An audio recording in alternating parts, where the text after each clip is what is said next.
과거 뉴스 속 오늘은 어떤 일이 있었을까요? 영상으로 떠나는 라떼 뉴스 여행 영상실록 오늘 N. 안녕하세요, 라떼 앵커 이현우. 아나운서 조혜진입니다.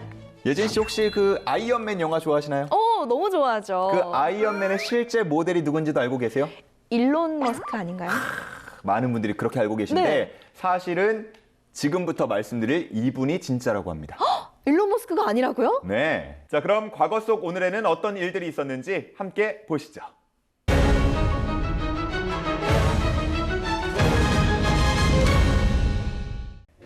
(1937년 1월 27일) 영화 아이언맨의 실제 모델이자 미국의 억만장자 하워드 휴스가 이날 미국 횡단 비행에 성공했습니다.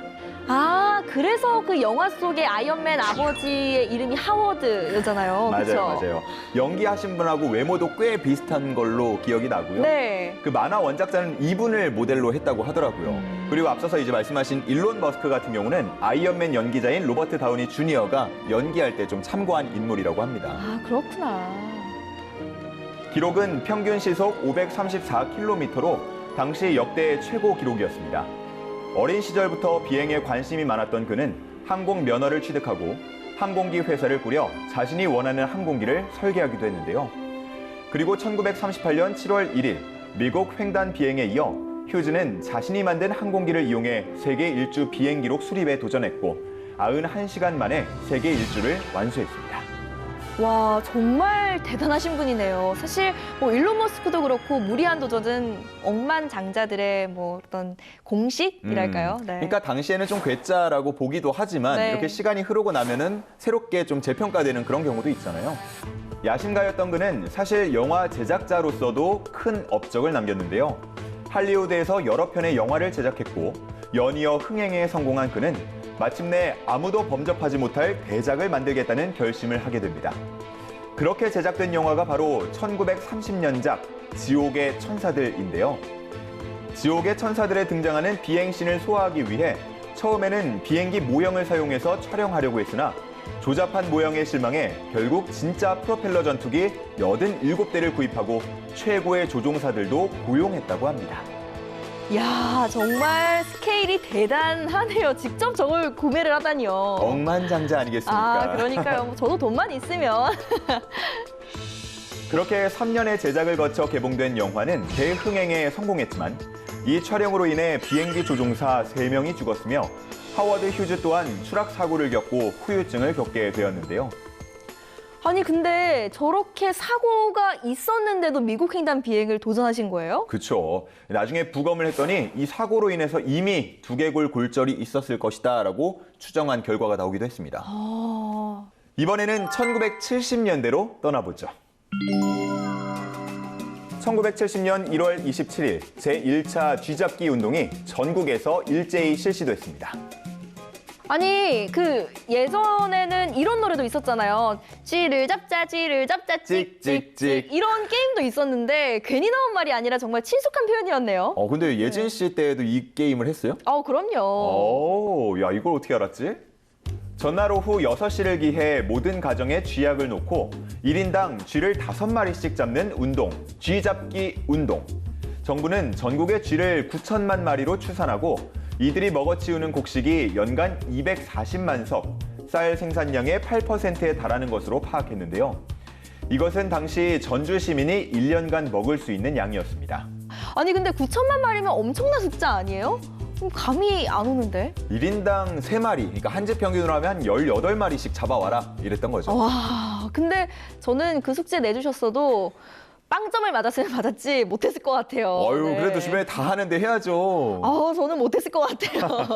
아니, 부탁을 하지 않았을까요? 근데 아마? 그래서 네. 학생들한테 쥐약 살포 방법이나 잡는 방법을 직접 또 알려주는 그런 시간도 있었다고 합니다. 네. 그리고 당시에 이제 좀 좋아하는 여학생이, 그러니까 예진 씨를 좀 흠모하는, 남몰래 사랑하던 이제 남학생이 네. 있었다면 대신 10마리 꼬리를 잘라서 예진아, 5마리 꼬리야.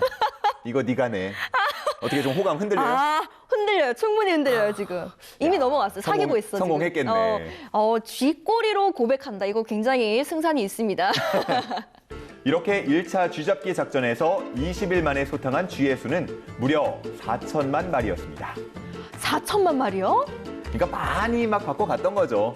2차, 3차 이후에 계속 이어진 쥐잡기 운동도 비슷한 규모로 잡혔다고 하는데 네. 주로 농촌에서 활발하게 이루어졌다고 하고요. 도시는 농촌만큼은 좀 활발하지 않았다고 합니다. 왜일까요? 도시에는 쥐가 별로 없어서 그런가? 그렇다기보다는 네. 영업점에서는 그런 쥐약 같은 거, 쥐덫 이런 걸 설치하기가 좀 꺼려졌다고 하고요. 아. 가정집에서는 이제 반려동물 기르는 경우가 많았는데 이 쥐약을 잘못 먹고 죽는 무지개 다리를 건너는 그런 경우가 종종 있었다고 해요.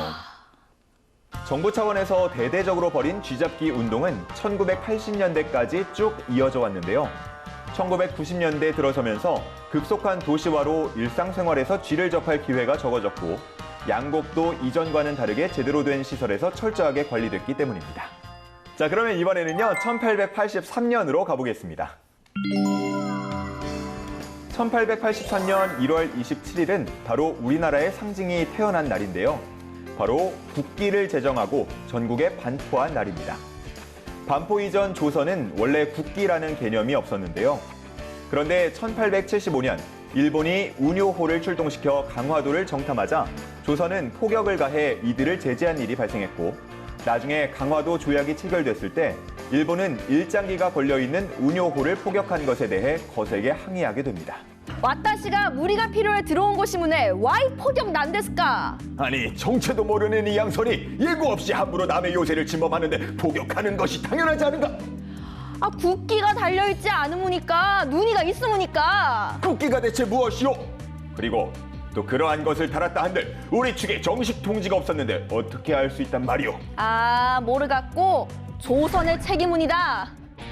이를 계기로 조선은 국기에 대한 이해가 시작됐는데요.